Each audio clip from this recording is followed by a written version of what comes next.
Hello and good morning to everybody for joining us on this Buy Local Summit 2022 brought to you by Proudly South African. My name is Rams Mabote and I'm going to be facilitating a conversation with amazing speakers who come from different organizations and they're going to be speaking about really practical solutions for business challenges. And those solutions could be funding, could be expansion, could be scaling, could be coaching. They could be about networking and all the things that you need to get your business to the level that you need to get it to. Because ultimately, we need to move from being small business to big business, but we need tools to do so. So this workshop is going to be going on the whole day, and we'd like you to stay with us for the whole day because we've got different workshops throughout the day. We've got one part this morning, then we've got another one of the day, and the last one end of the day. They're not giving you the same thing. You have to stay with us so that you get to appreciate what is happening. Our speakers come from private organizations, from government, from accelerator programs, from incubation programs, and some of them come from funding organizations. And I know when I say funding, I get you excited. People get excited when they hear the word funding because we all believe that that's all we need for our business, isn't it? We all think if I had another million, I'd get my business to the next level. You are going to learn today that there's much more that you need than just funding. We want you to participate. That is most important. So once you've registered, please participate. Send questions. You will see it is very easy to navigate, to get to the questions, to get to queries. We don't have a lot of time for that. So the sooner you send your questions, the better it is. So I'm going to introduce my panelists, the first panel of speakers. First, we're going to listen to Rene Rademeyer. She's Senior Business Development Manager at Harambee Youth Employment Accelerator. She will be followed by Thula Mkhwanazi, KZN Manager for SEFA, that's State Enterprise Finance Agency. Miles Kubheka is CEO of Wakanda Food Accelerator. You all know Miles, who was dreaming big as Vuyo at some time in our lives. He's come back wearing a different hat and amazing stuff to share with us. And the last speaker in this panel is going to be Nthonyana Kitsa, Regional Manager of Black Umbrellas, an organization that has been doing amazing stuff over the years. And all these speakers are going to speak to us for about 10 minutes each, or make a present for about 10 minutes each. When they are all done, I'm going to have a Q&A session with them. I would prefer that the questions I ask them come from you, not from me. I spend every day of my life asking people questions. It would be nice just to watch others asking others questions and me being the facilitator. That is what I'm here as.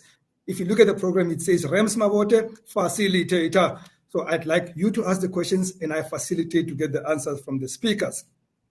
I'd like to also invite my speakers themselves to ask questions of each other when we get to the Q&A session, because I think together we have enough things to share among each other to create the space where we can bring those practical solutions for business and the challenges that we all face.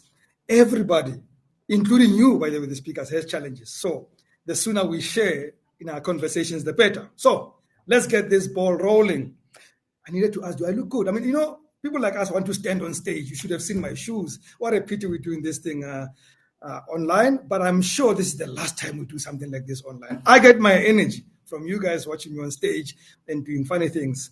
So I'm going to hope to keep this energy all day. And if I'm not, please write on the side and tell me, Rams, you're sleeping. We need some energy. We need you to breathe. We need you to move. So creating employment is at the heart of everything we do at Proudly South African. But finding staff is one of business's biggest challenges. Find out about different sources of skilled, semi-skilled, or unskilled workers. And to speak to us about that part of business, which is people. The biggest part of any business is people. Is Rene Rademeyer, Senior Business Development Manager at Harambee Youth Employment. Rene, good morning and welcome on stage. Good morning, Rams. Good to be here. How are you? I'm dark and lovely. Thank you for asking. How are you? I'm well, thank you. And the stage is yours, Rene. Thank you. There is a video that you'd need to play, as I understand it, and then I'll go into a little convo about that after. I'm sure the video will play shortly. Thanks.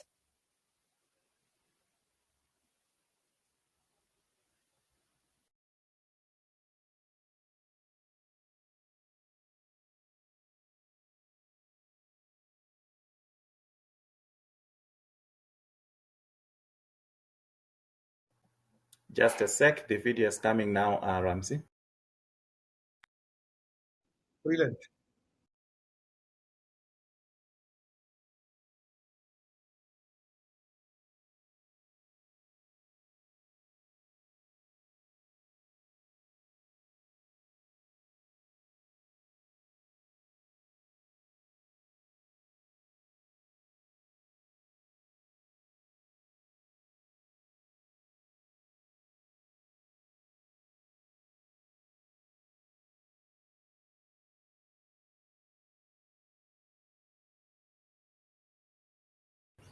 Apologies, sharing the video now again.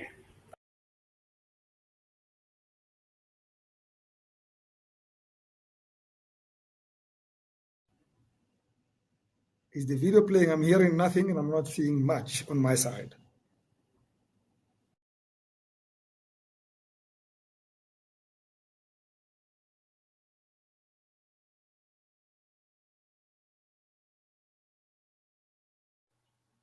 It's gonna start playing now, Rams.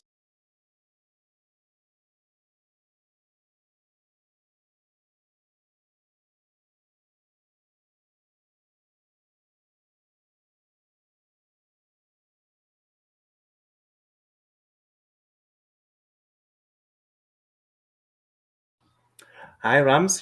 Please just give us a second. There's just a small technical issue. The video will play now. Would you want me to be talking or should you just wait?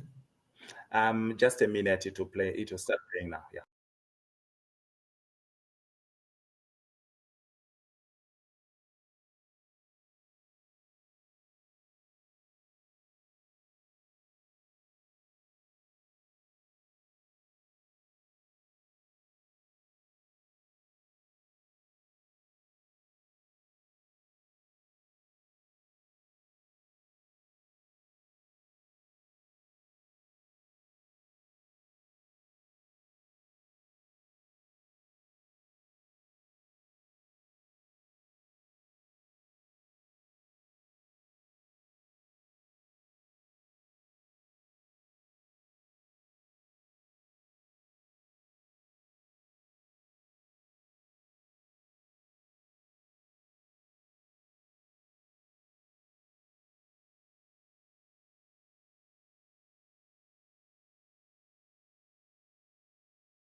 Scams that exploit them.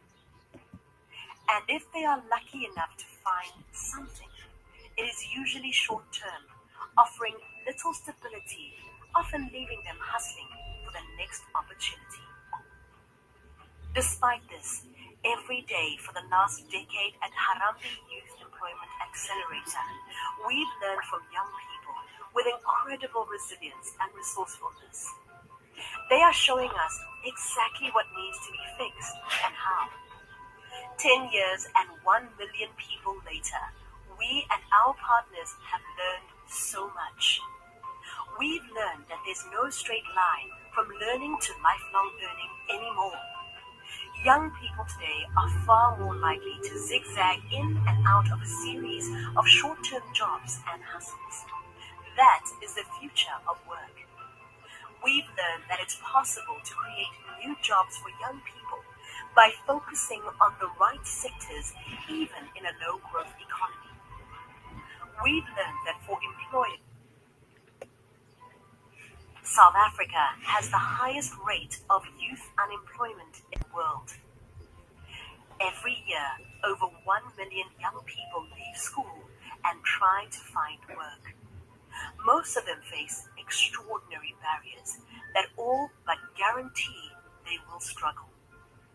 These barriers build on existing inequality, expensive internet access, lack of social networks, high costs of transport, formal qualifications they don't have and often aren't even relevant for the job.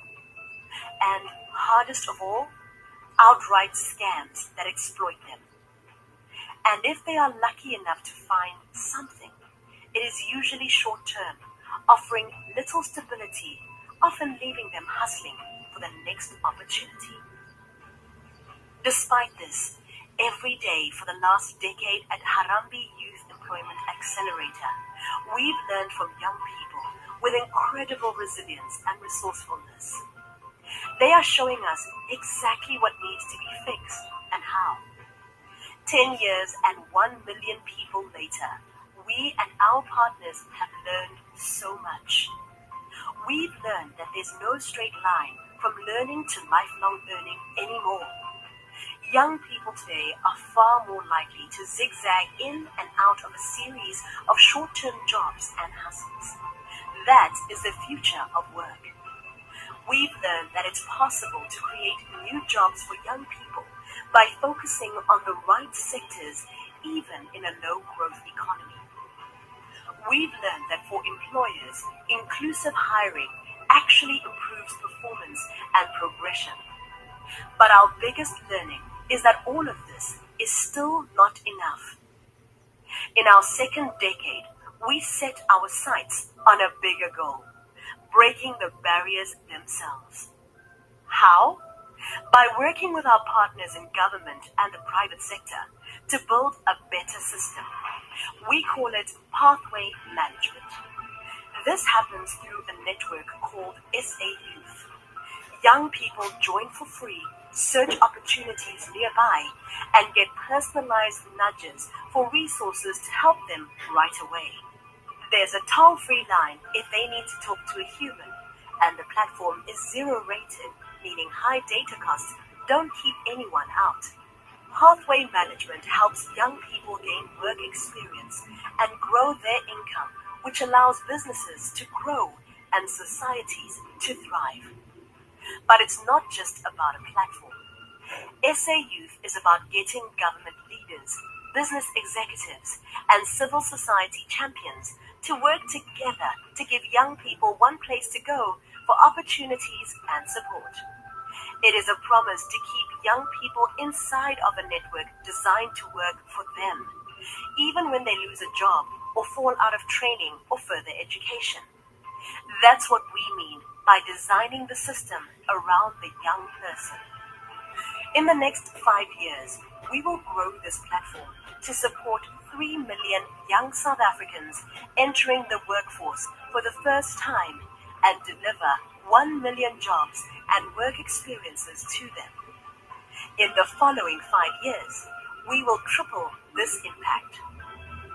Together, we can build a growing economy and a society that works, powered by the potential of young people. It's the future of work in South Africa, and it's an African solution for the rest of the world.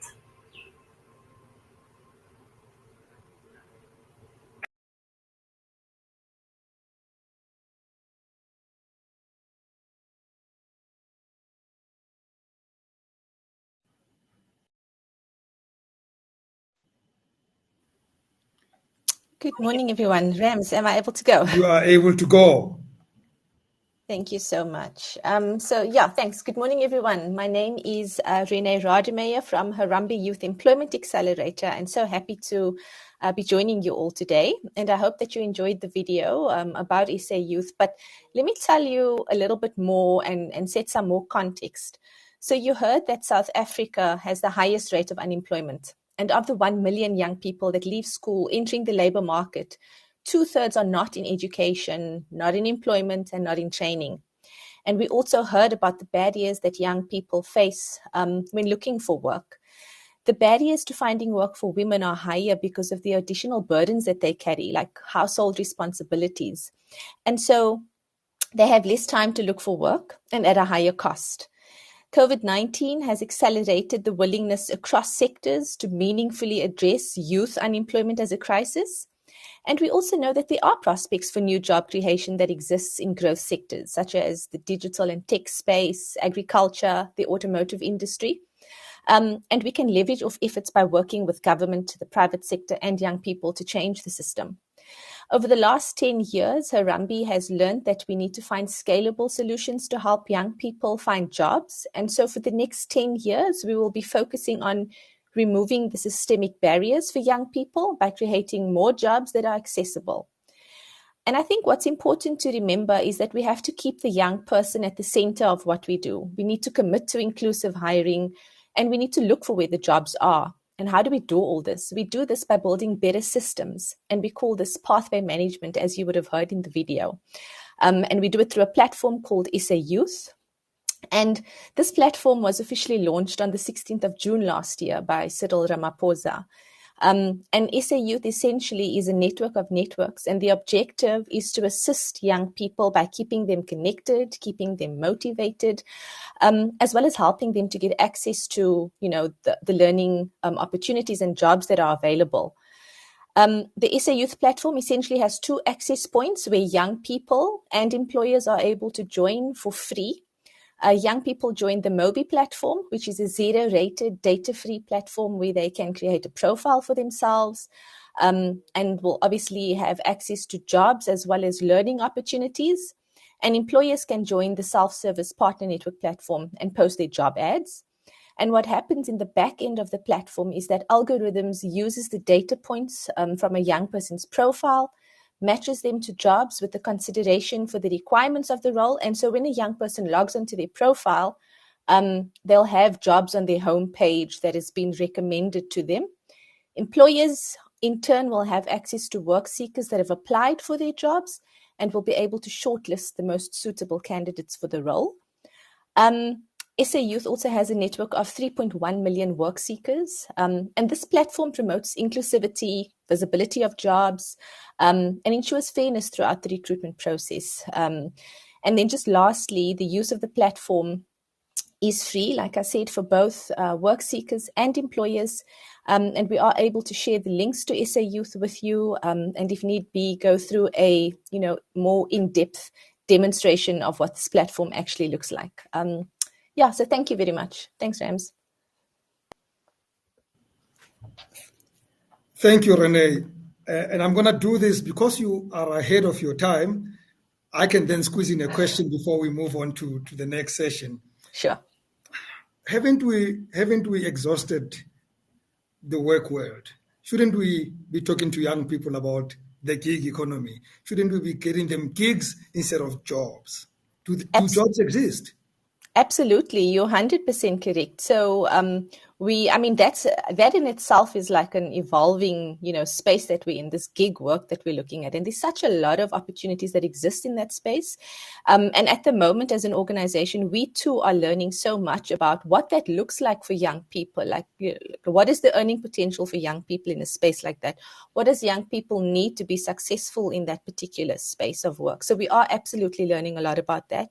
Have a lot of opportunities that exist in that space that we're also learning about in the form of, the home choices of the world, the Avons, the Neo-Lifes, and that sort of thing. So absolutely exist there. There are not enough formal economy jobs for young people.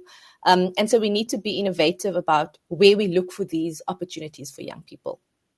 Thank you. And my suspicion is that there won't be any more opportunities going forward. The world is changing in front of us, and we need to be teaching young people that they probably would be having 10 gigs instead of one job that pays them forever. Absolutely. But Rene, thank you very much. We shall engage again later, but we've had a chance of a question, so maybe you're not going to get one from me. Let's move on to our next speaker. So whether you are financing your own business or looking for a startup loan, financial support is imperative for the sustainability of your business.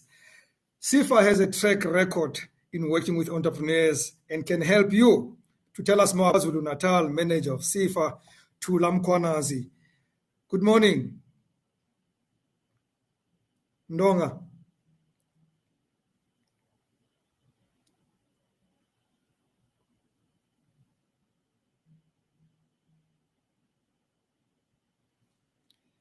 Is Thula with us? He was here earlier.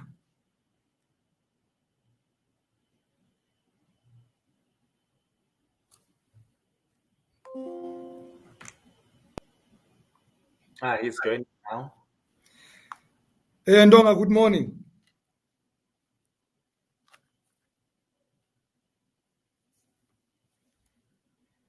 Even online, KwaZulu-Natal has always been far, as you can see. But we shall reach KZN shortly and get Thula Mkhwanazi to speak to us. because we really want to know about that juicy subject called financing. And hopefully some of it is grant financing, which we like most more than loan financing. Thula?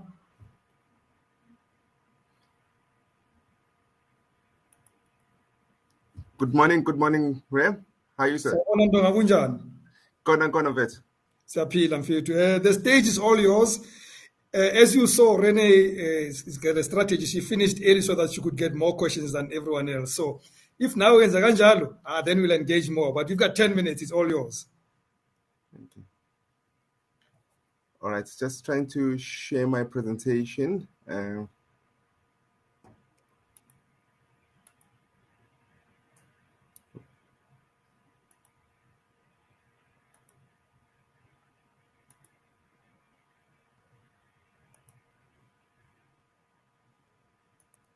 I hope my presentation is visible, but good morning everyone on the platform. My name is Thula Mkhwanazi. I'm the regional manager of SEFA in KZN. I will just touch base on what we do as SEFA, just a bit of a background.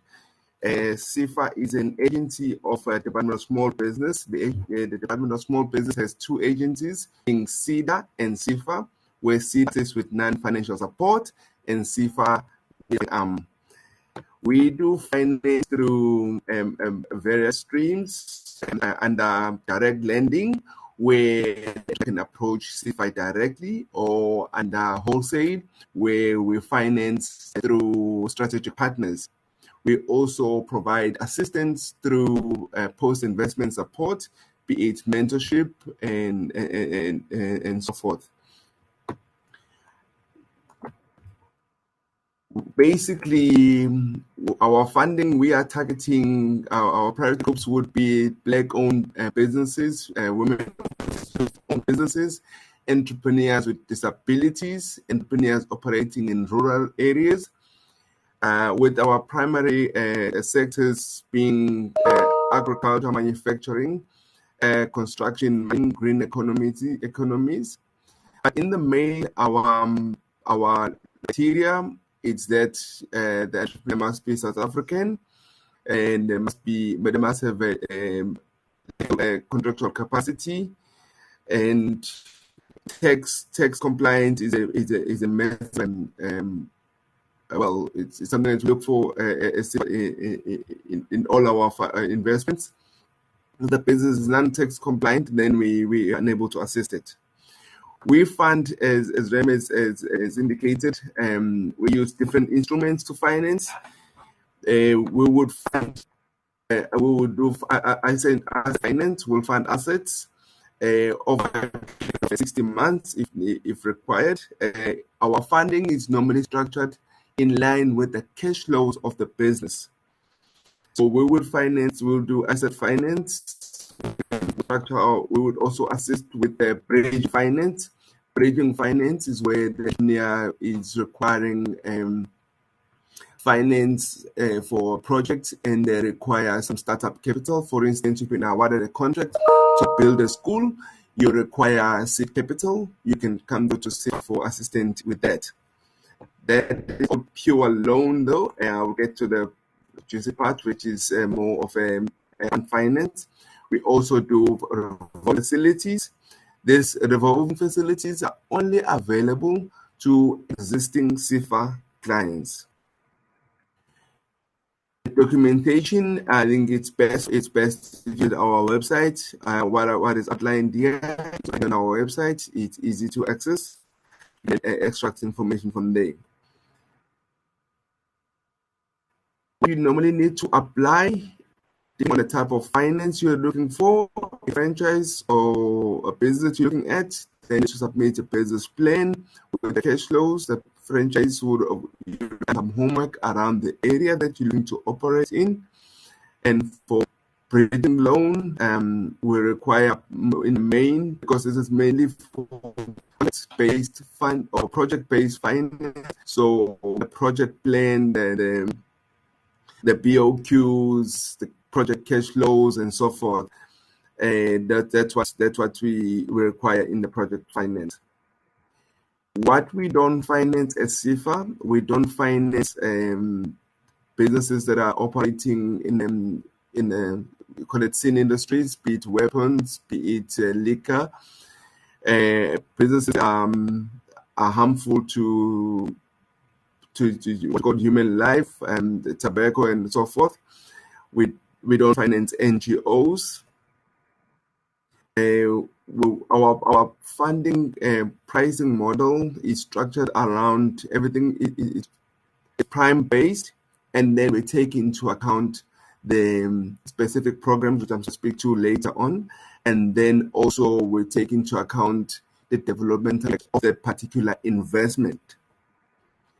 So, for instance, under Amavulanje Fund, we are able to finance businesses from 50,000 up to 15 million. The interest rate is 5% per annum, and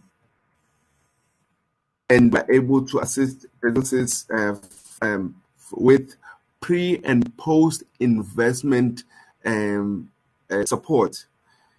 Be it if an entrepreneur with disability and they require technical assistance, for instance, feasibility studies and what have you, we could assist with that pre-investment. And also, if there's a technical assistance they require post-investment, we can also fund that as a firm.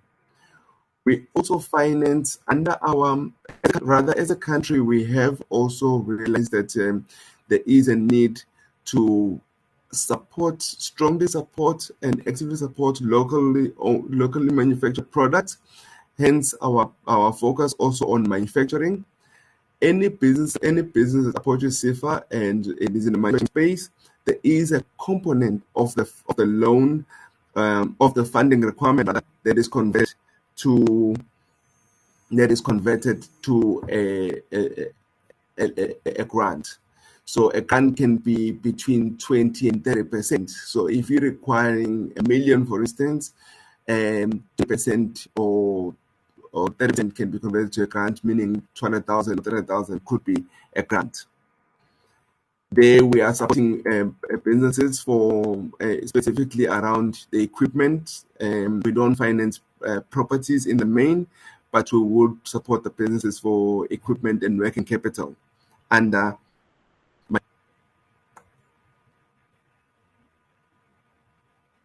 the requirement is for the business to be predominantly on a Black South African, Black management team. It must be compliant with the South African Revenue Services, and it must be 100% owned by South Africans. Then we also have a program which targets township and rural enterprises. Under this program here, it's all those programs here, it's part grant, part loan. So we can finance up to $1 million. Just to run down who the objective of the project. It really is to try and assist the businesses in the township to move from informal to a formal, and also to grow them, to improve the quality of the product. Hence, we then also provide the post-investment support through SEDA. We support businesses that are operating in the personal care, any artisans and bakery, clothing, shisanyama in the retail space. We also support them. We will cover any input costs. We will cover equipment. We will cover working capital just as part of the support to these businesses. The maximum loan under this program here, or the maximum facility, rather, not the loan, maximum facility is $1 million, which then, of which up to 100,000 can be a grant. Depending on the structure and funding requirements, there is a grant also component that's in that businesses operating in the township and rural areas. We also provide the post-investment support, the business development support, which is done in the main through SEDA. Again, here we require businesses to be South African owned, 100% South African owned. It must employ 70% South Africans and must be operating within the township and the rural area in order for it to be supported. Again, the business must be compliant with SARS. Where the business is informal and they were operating without necessarily a bank account, we then require that the business must set up a bank account, but we will not necessarily decline the application because the business did not necessarily have a bank account. They were operating more informal, because the idea behind the fund is to support the business and also transit them to the formal space. We can apply through, you can visit our website, and then we do have a dedicated portal application for businesses under the Township and Rural Area Program, where they can then apply under straight through that email, which is trap@sefa.org.za. SEFA has SEFA, we have a national footprint, so you have, whilst I'm in KZN, we do have regional offices across the country in all 9 provinces and 2 in Gauteng. I do have all my contact details, but also SEFA's contact details are also available. You can always tap into our online platforms and check out those details, and then engage SEFA from there. Thank you. Brilliant. Thank you very much, Thula Mkhwanazi. You were off just by 1 minute, so you've done well. So there's no follow-up questions. If there are questions, we'll do that later in the session. We need to move on to our next speaker. Wakanda Accelerator program and the importance of entrepreneurship in the food and food tech space. Wakanda Food Accelerator is an entrepreneurial hub for food tech innovators driving disruptive solutions for the future of food in South Africa. The CEO of Wakanda Food Accelerator is the next speaker, Kubheka. You will recognize this fellow. What kind of business is this, Miles? Good morning. I couldn't help myself. I had to say that.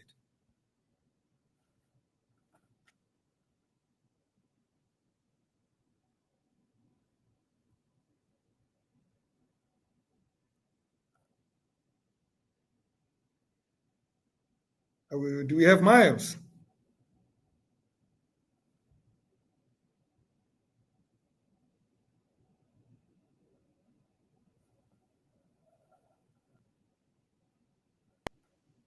Sorry, Rams. Miles is coming just now. Give him 2 minutes.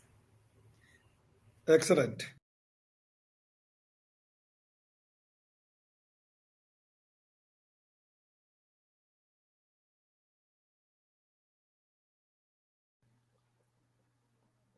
Hi, Ramsey. I think Nthonyana will have to go because we're just struggling a bit with Mouse. Well, folks, it seems we're going to have to move on to the next speaker. We're battling to connect with Miles, and such is live online now. These things will happen. Please do bear with us, but don't move, because if you miss out, you probably would have missed out on the one part that you need most. So we're going to move to the next speaker. Her name is Nthonyana Kitsa, Regional Manager at Black Umbrellas. And if you're looking for an investor or looking for a business into which you can invest, well, you probably want to connect with Black Umbrellas. They connect entrepreneurs and innovators and create synergies in enterprise supplier development, and they can show you how you can grow. They have helped a lot of people. Nthonyana, good morning, and thank you very much for joining us today. Good morning, Rams, and good morning to everybody, and also to everybody that's listening to us out there in the digital world. That is now our future and our present as well. I will be presenting a PowerPoint presentation, a very short one, Rams. I'm not going to take the whole day and inundate everybody. A very, very short one. Let me just put it up quickly for you. I hope I will be doing the right thing. I do not want to traumatize anybody. Let's see. Rams, can you see my presentation on your end? I don't know if you can. Can you see it? I will tell you that I probably do not get to see them because I didn't even see Thula's one. So it's probably on, but I'm not seeing it. I'm seeing you. Okay, great. Can you see something now? I believe something should be on your end. Finally there I can see your presentation. There we go. Oh, okay, fantastic. Let me just take it from there. And your And 10 firstly, minutes. Rams, when I saw the it starts now. When I saw the Proudly essay and I saw the use of the word investment so many times in my profile, I got a little bit of anxiety, I must admit, because as soon as you start creating that concept, that misconception that there's money there, the word investment somehow gets people excited. Exactly what you said earlier. There's this sense that there's money going out and there's money coming into somebody. So I hope I'm not disappointing a lot of people when I explain what we do at Black Umbrellas. So as Black Umbrellas, we've been around for over 10 years.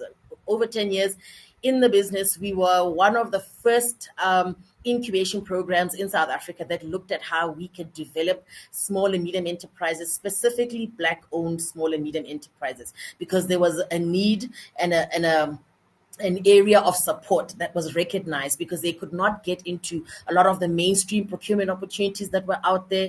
And a lot of the reasons where some of these businesses were failing was not because the business in itself did not fulfill a purpose or a need out there in the market, but because there were a lot of underlying foundational elements that needed to be done to get this business to be at a point where it was viable, it was operational, and it could go out there and secure procurement opportunities, get market access, and also be able to grow the business in itself. And this is where then Black Umbrellas then began in the industry. So we really are threefold. We're looking at the entrepreneur. We call them the jockey, the MD, the guy who runs the business. We're looking at the business in itself, of course, as well. Nthonyana Inc. as a business, as an example. We're also looking at calling on or inviting investors, people that are looking at supporting small and medium enterprises to get them to be able to access markets much more easier, to be able to also fund them to grow and create jobs, etc. There are people out there, international organizations. We also know, we've just listened to Thula's talking about what SEFA does, what SEDA does. There are a lot of opportunities for funding or pipeline development for businesses, an injection of capital and money, but it's really just about getting those people connected to the right businesses so that they can see the development they'd like to see in the future. And then last but not least, we also look at enterprises. We connect a lot of corporates through the BEE imperatives that they have to fulfill. There's that enterprise and supply development element that exists within the scorecard. There's a lot to be done there. There's a lot to be done to support suppliers that are already within the supply chain, the smaller ones that need to be given bigger contracts, and there's certain things that they need to do to develop in order to do that. But there's also that opportunity to go out there and create new businesses, new SMEs, so that they can ultimately fulfill that job creation, that taking the youth that Rene spoke to and creating opportunities for employment for them. So our business really is based on collaboration. It's about partnerships. It's about creating ecosystems. It's about people that are interested in investing in the entrepreneurs themselves, that are also interested in building small businesses to a point where they are bigger. There's growth elements and tangents that they can see for them. We are really all about that connection. So we connect, we also create partnerships and collaborations, and we also are a conduit of funding towards the right businesses that need them. So what issues are SMEs facing currently? Because we've been in the game for so long, we've talked to businesses for a very long time. And of course, repetitively, you get the same issues coming up. What are your challenges? Firstly, the one that always comes for those that are already functional is that because of late payments or extended payment terms that currently exist in the system, a lot of these SMEs are now forced to accept payment terms from the clients that they work with, whether it's in the private sector, whether it's in the public sector, but wherever it is, because of their trading and trading their services or their goods, they are often finding themselves that they wait for up to 30 days in order to get the money for the service or the product that they have rendered. Any other business that's in the growth stage, that is established, that's okay. There is that fund or money that's still available within the system. But for a lot of these SMEs, they really don't have that cash flow. Having to wait that time period, even if they're dealing with 3 or 4 different clients, for them it is pivotal because they need that money in order to be able to service the next client. So that's been one of the issues that has been holding them back. Lack of access to finance. You alluded to this earlier on, Rams. There is this thing that we say, look, we can't get our SMEs or small business or entrepreneurs to grow their business because they don't have lack of funding generally. And this is also from typical financial institutions such as banks, etc., that are not geared to support SMEs. And by that, I mean the fact that they have such complex expectations of what a business should have in place, of what the balance sheet should be looking at, what so many of their financial indicators and criteria should be ticked. And a lot of these small and medium enterprises are not there yet. So they're still lacking that formalization. They're still lacking that those books and that management of records, etc. They still have a lot of adverse credit because of the fact that the entrepreneur themselves usually is the business. So because if you don't have a great credit profile, you can't go and apply for a loan in order to grow the business. Profitability has always been something that comes. There's money that comes in, but that money already immediately goes into supplying a need for the next client. So there's never an opportunity to stand up as an entrepreneur and say, where am I? Am I breaking even? Am I making enough to be able to grow the business, to get more employees that I can bring on, to grow my portfolio if I need to? And because of the lack of access to funding, to traditional funding methods, and also some of the criteria that they don't meet with some of the SEFAs and the CEDAs out there of the world, they then eventually have to go and get access to money and loans from areas that are not optimal for their business growth, such as loan sharks, and the what they have to pay back in the end really cripples the business, it grows it. And finally, a collaboration of all of these elements leads to closure. A lot of the businesses cannot be sustainable longer than the first 2 years or 3 years, where the entrepreneur and the business has done everything in their power, in their might, psychologically, financially, in all ways that they could to keep the business afloat. But if a lot of the areas of having funding and also having a business that is optimally run are not there, a lot of our SMEs have ended up having to close. So what have we done as a solution, as Black Umbrellas? We have developed a structured business development program. We have a national footprint. We have co-working spaces that we offer our small and medium enterprises. We have support offices as well where they can go in. It might not be a space to work at, but you're allowed to go in and try and find out some of the opportunities from the partners that we've collaborated with. We run the program virtually. So we literally have a virtual incubation platform. We're expecting that the entrepreneur is getting support from our program, but does not have to at any point stop running the business. He still needs to be running the business. He still needs to be making the money he needs to, but he can now access our program support. He can now access what I'll speak to shortly, our mentors, our coaches, our working spaces in his own time, as per when he or she can access it. We also make sure that our entrepreneurs have got a lot of expertise support. We've got mentors, we've got coaches. We've also got other collaborations and partnerships in the back end where we provide accounting services, accounting support, anything that we recognize as some of the needs that a business has in order to be or to maintain its sustainability. We also work with 100% Black-owned businesses. We do work with 51%, but if we find that certain businesses do need our support and they do need funding, and the funding that we then source from investors and collaborators, etc., and some of the corporates, we do provide support and funding for these businesses, but they do need to be 100% Black-owned. So essentially what we're trying to do for these businesses, we want them to get market share, market access. We want them to also be open to finance and funding opportunities should they meet the criteria. We help them to meet that criteria. And of course, through our Accelerator program, we also try and provide networking opportunities, because a lot of our entrepreneurs have said to us, we can't even get in the room Sometimes just getting in the room and being able to present and show them how my service or my good is innovative and can help them cut costs as a business, etc., or even grow them is all I want as an entrepreneur. Please get me in the room. Our footprint, as I've mentioned, is national. We've got it in most of the provinces. We also are based through our virtual incubation platform. So you don't have to say you need to go to an office.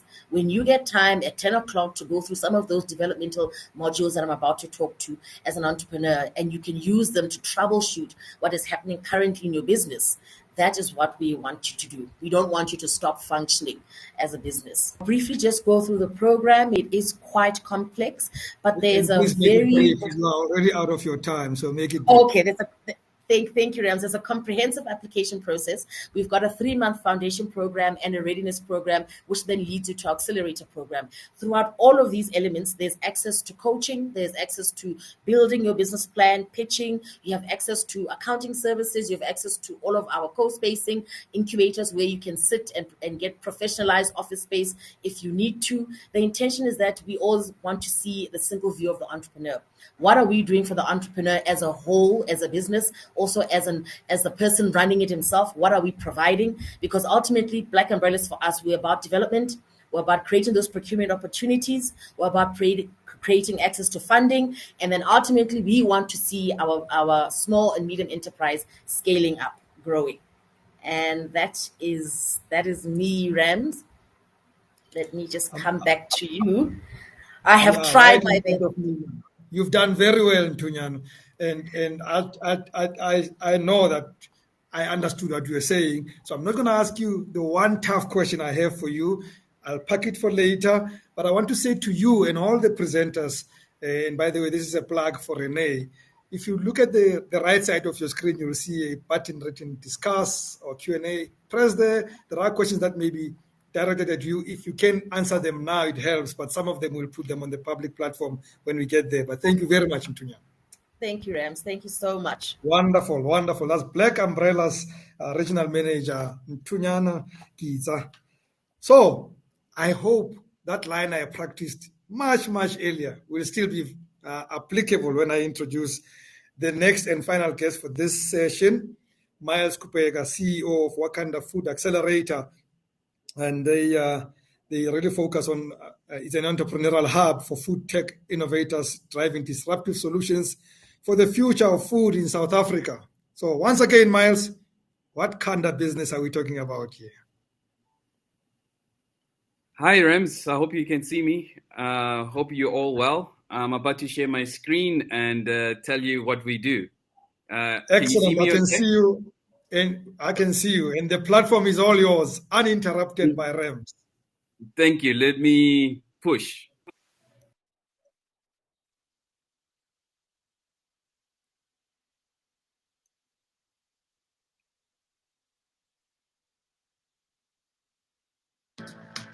When SAP Miller launched its Hansa Vuyo ads, little did it realize that one man would turn the fiction into a reality. This is Tonight. I'm Bruce Whitfield. Tonight I'm talking to Miles Kubheka, who decided to turn the Vuyo's brand into his own version of success. Just in case you've been on another planet or in a different country and you don't remember the Hansa ads, have a look at this.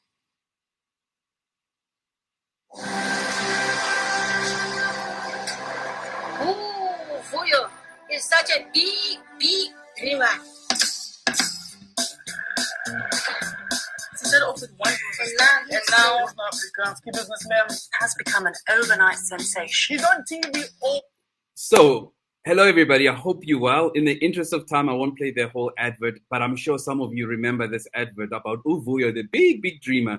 So in 2012, I saw this advert. I wondered if it was based on a true story. I Googled and I discovered it was a fictitious character dreamt up by these guys in an advertising agency for South African breweries in Cape Town. And I promptly trademarked it and I became Vuyo from that day on. I started selling Boerewors strolls at farmers markets and I grew that into a bricks and mortar restaurant business.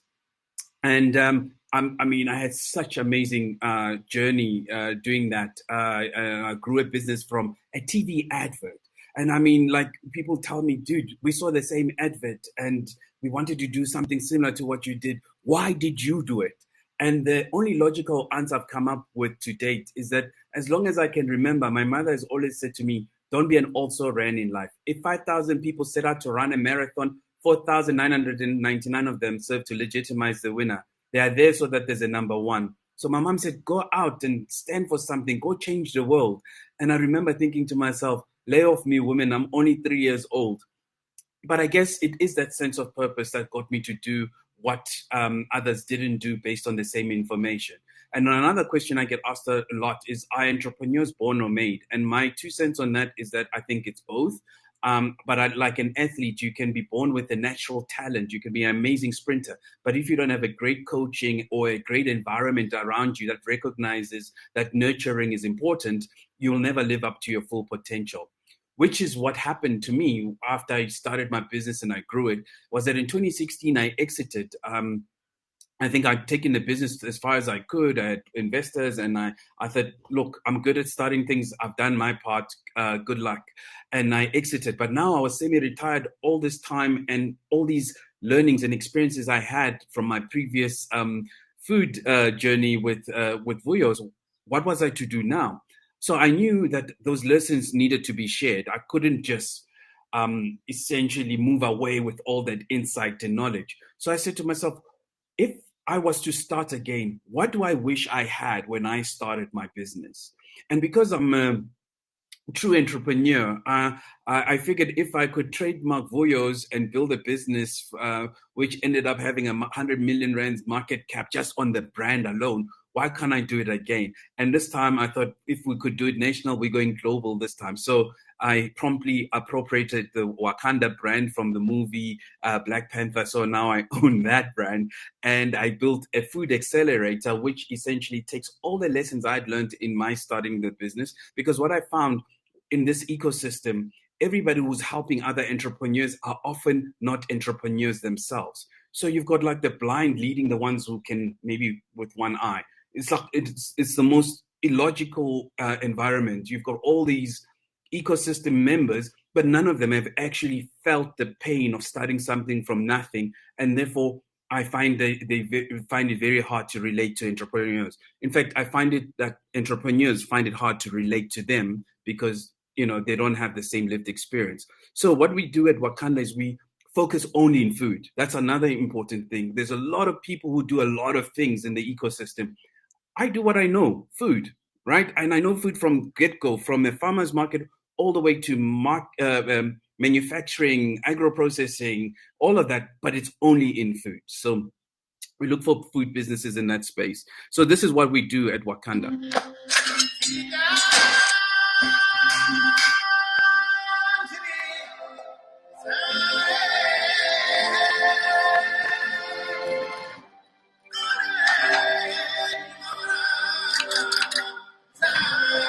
All right, let's go.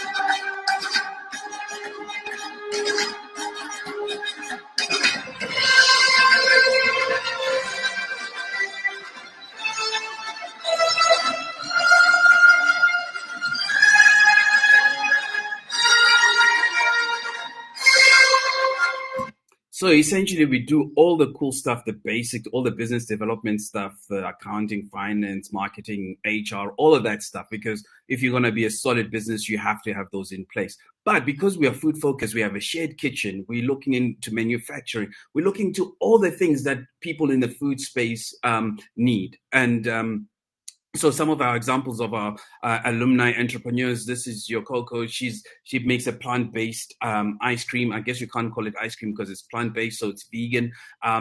Amazing product, good loyal following. And the next one is Dr. Tracy. She's a medical doctor by training. She discovered that a lot of Black South Africans generally are lactose intolerant. So she built this plant-based, again, an amazing product, superfood of using amarula and baobab seeds and crushing them into a powder and paste and making all these amazing products that are healthy and the rest of the world is clamoring for.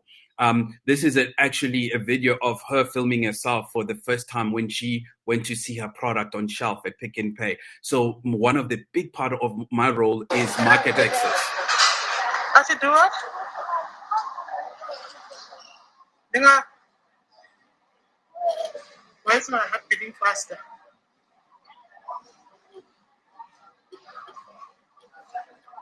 Oh my gosh.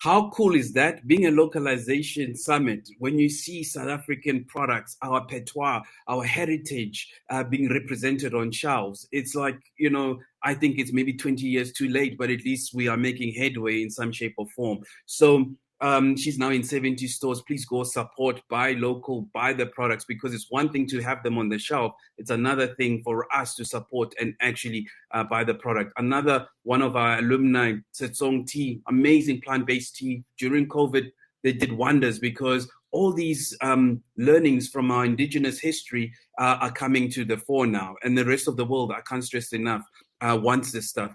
Only the issue we're finding is that South Africans are not cherishing our own heritage, where this amazing insight and knowledge is situated. And so to close off, I know I've got 2 minutes left. I want to respect the time. This is one of our other entrepreneurs, Sonaro. What they do is they make amazing coffee, but they teach deaf people to become baristas. As you can see, the overall message is that we like to work with entrepreneurs that not only are chasing profit, but at their core are chasing purpose and impact. So they built this app that also shows you how you can order different types of coffee from deaf people. I'm going to leave you with my last video, which is one of the market access platforms, because we struggle sometimes to get products into retail, especially food and restaurants. So we started building our own platforms. And that's what I do largely is market access. So this is my last video.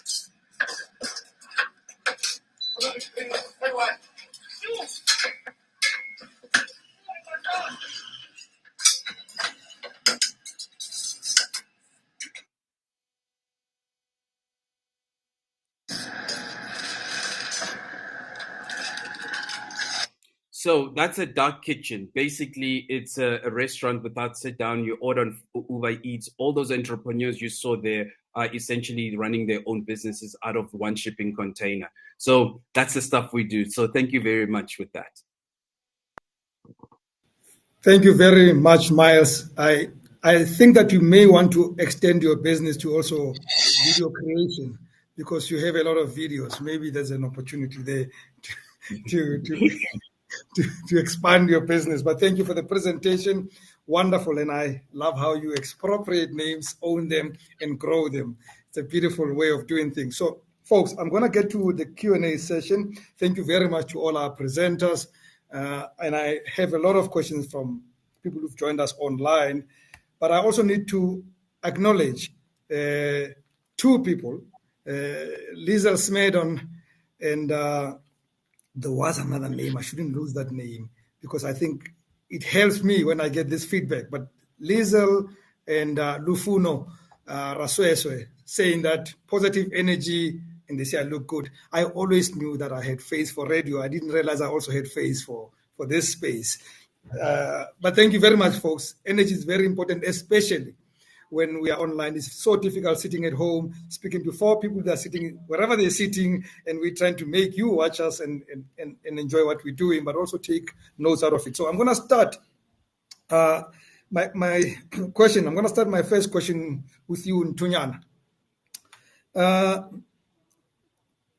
Aren't we aren't we losing an opportunity to fund new stuff? I feel like funding has been the same all the time. We wanting to fund, and I'm saying this with respect, we want to fund the food guy, we want to fund the guy who builds buildings and stuff like that.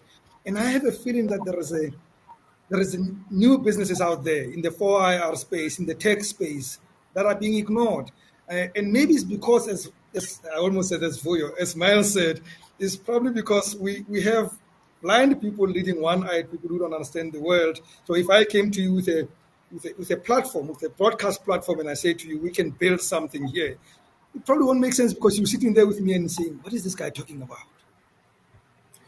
No, not at all. I mean, one thing that we as Black Umbrellas, I'll just speak to us and then speak to the ecosystem generally. As Black Umbrellas, we're sector agnostic. So, I mean, we're not sector agnostic. So we don't have a preference to say if you're coming with a business that is in the 4IR or the 5IR, I believe we're moving towards that now, that would be something that we would say we cannot support you. Our support as Black Umbrellas is to support building the business to be foundationally strong, and also to get the opportunity to have all the basics that you need to go and get those procurement opportunities that are sector specific. So if you're going to a SEFA and you want capital for agro, etc., what SEFA will say to you is that you don't have all the criteria. So can't give you money, you don't have this in place, you don't have that in place, you don't even have a business plan that sounds like it's sustainable. So that's where we come in, to provide that incubation and that support for you to be able to go to a SEFA, as an example, or to go to any funding funder out there and say, look, I am functional, I've got all the things in place, I tick all the right boxes, can I apply for funding? This is my business, no matter what it is. So we don't have a sector that we're specifically supporting, we don't have a sector that we even specifically say it's what we do. We are about the entrepreneur and the business. Excellent. Miles, there's a question here that I love to bits. I would have never thought about a question like that. It comes from Polite Siheri. It says, I'd like to know what kind of support you have to offer for cannabis startups. For cannabis? Yeah. It's actually a very exciting space, because we look at that as part of the agri-processing side, and because cannabis has got so many applications to it, from CBD to THC. One of the spaces that I have a personal keen interest in seeing scale and grow, we've got one entrepreneur who's in this space, and that is edibles, and I think that's going to have a huge impact and growth. I heard, I think it was SEFA earlier on, saying they don't fund businesses in the so-called sin industry. I have a fundamental big issue with that, because if the industry is not illegal and the entrepreneurs are paying tax, why are they being excluded based on some dominative variable? It makes no sense. I can understand if the industry is illegal, then all for that. But you can't take the taxes that they generate and they create jobs. I mean, one of our entrepreneurs and partners is Apiwe, who built an amazing a brewery. But you can't get support. She can't get support because her business is in that space. And I foresee some of the similar challenges with cannabis. But definitely, whoever sent the message, they're more than welcome to ping me. Excellent. So I work in the media space, but I've worked mostly in radio than in other spaces. Actually, I worked in print more than radio, but radio is where people got to know me. So I like it when I ask a question and then you get a history, and then right at the end, the answer comes in 3 seconds. Thank you, Miles. You got to answer right at the end, but I appreciate it. Rene, somebody asked, and I know you responded, but I'd like you to answer in this platform about how do you reach these young people for these job opportunities? And I'm going to add a bit of flavor to it. So I come from, and I still live in Soweto. Contrary to popular belief, not all of us live that place. I still live in Soweto. I walk out every single day, and I see thousands of young people hanging about there. I know they don't have a job. I know they're not going anywhere tomorrow. They almost have reached the end of the line. And I wonder if you reach those guys. I mean, I wonder if the guys you reach are already in the mainstream. They can go online on their phones. they've got access to something. But the guys I see in Soweto don't have access to you. How do you reach them? That's a very good question, and one that lots of our clients are asking. So let me give you an example. So we worked with the Department of Basic Education for the Phase 1 and Phase 2 intakes for teachers' assistants last year and the year before as well. They had 287,000 jobs available to young people across the country, and of course in these far outlying places. And the question was always, how do we reach those young people? And so we worked, and I mean, I suppose there's no rocket science to it. We worked with our partners to be able to reach those young people. So we have people, stakeholders in the communities. We worked with the National Youth Development Agency, with national and provincial government to access libraries that young people could go to be able to, have the access to apply for these opportunities closest to a school that they live at. And then also we've got our contact center, which is toll-free, and put together a sort of solution where if young people weren't able to join themselves because they weren't able to access the technology, our guides could then support them with that. So we are working more and more with our partners to be able to reach and access those young people as well.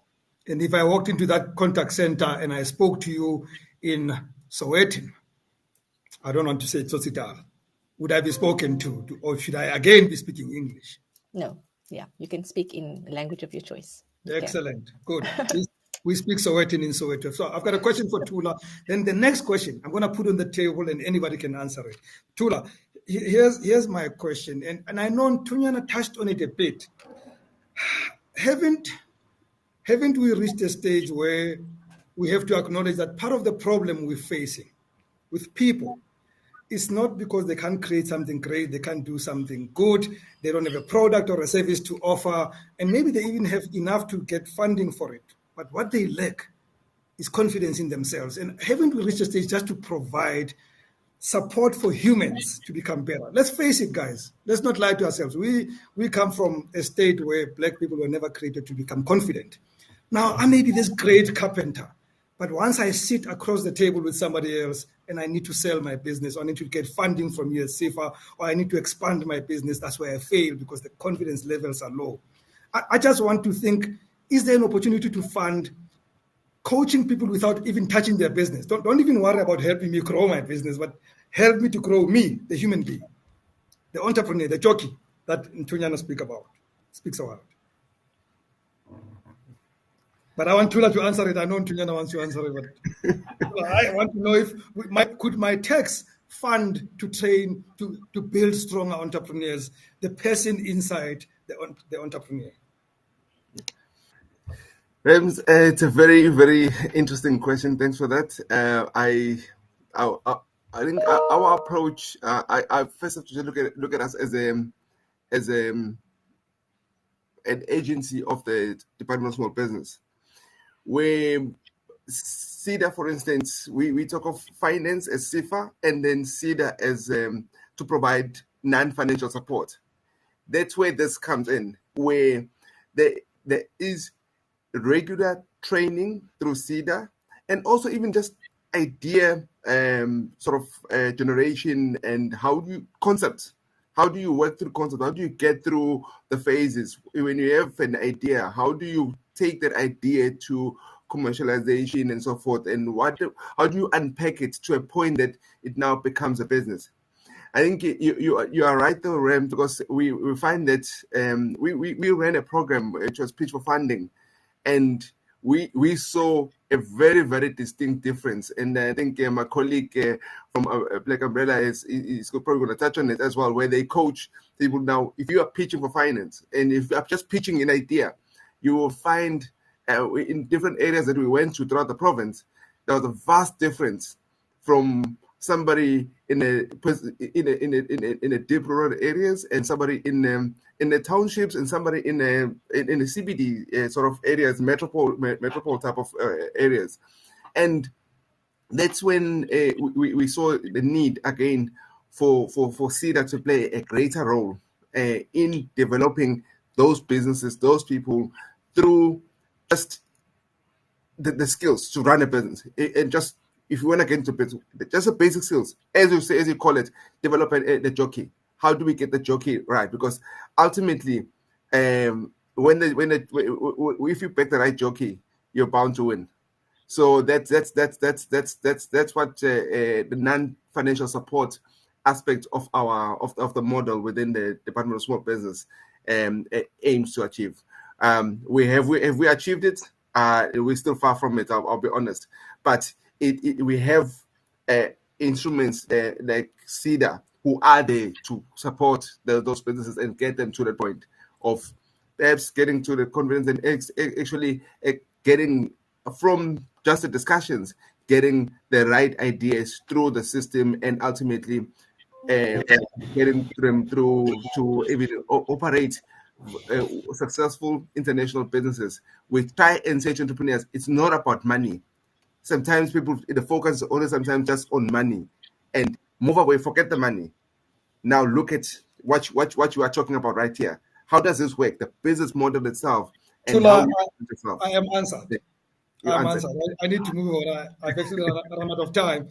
But and you touched a bit on it. So, from Vuyos to Wakanda, do we also have appetite to invest enough money and time on ideas? I find that people say, we get dismissed. Oh, there's ideas for every corner you turn. Everybody has an idea. We need to see something that's working. We need something that's operational. We need a going concern, blah, blah, blah, blah. Who's out there to really churn out some of these ideas into something amazing? Because again, you're going to meet somebody that probably would have gone through a Harambee job training thing, and they saw an opportunity somewhere and they went out to build an idea, and they want to build this idea into a business, but then they can't develop this idea into a proper business because they don't know how. Is there somebody out there who listens to them, who goes to find angel investors who can risk money onto ideas, and one day we can have another Miles, so that it's not only Miles in the business? Anybody can answer that question.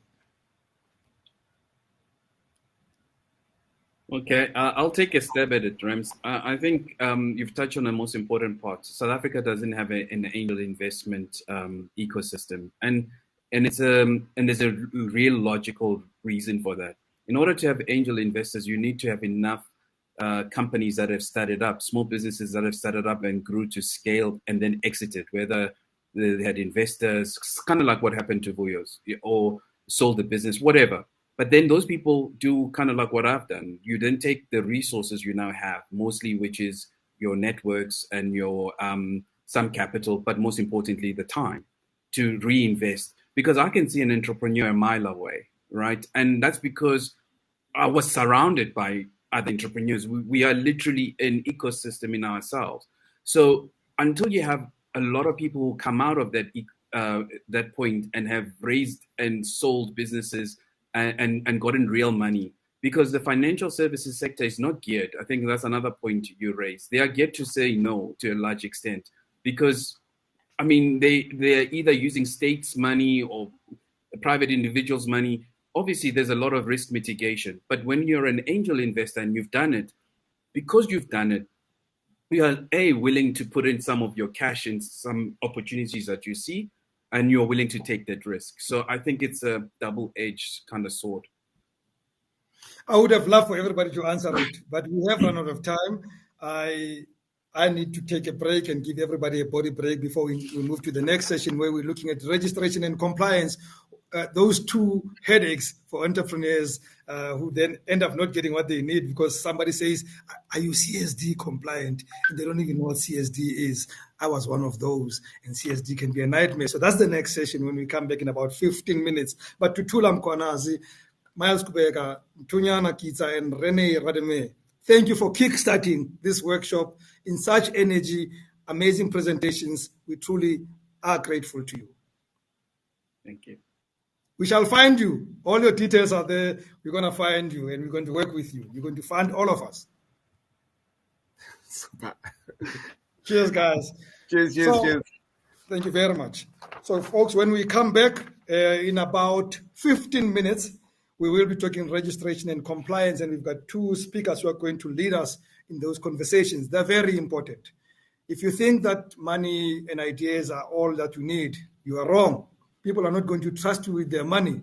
if you don't have the right systems in place. You need to be compliant. You need to register for the right things, and then I can trust you with my money. All these people who just listen to know these things, and they will turn you back if you're not right. So come back in 15 minutes as we get into the next session. But stay with the summit.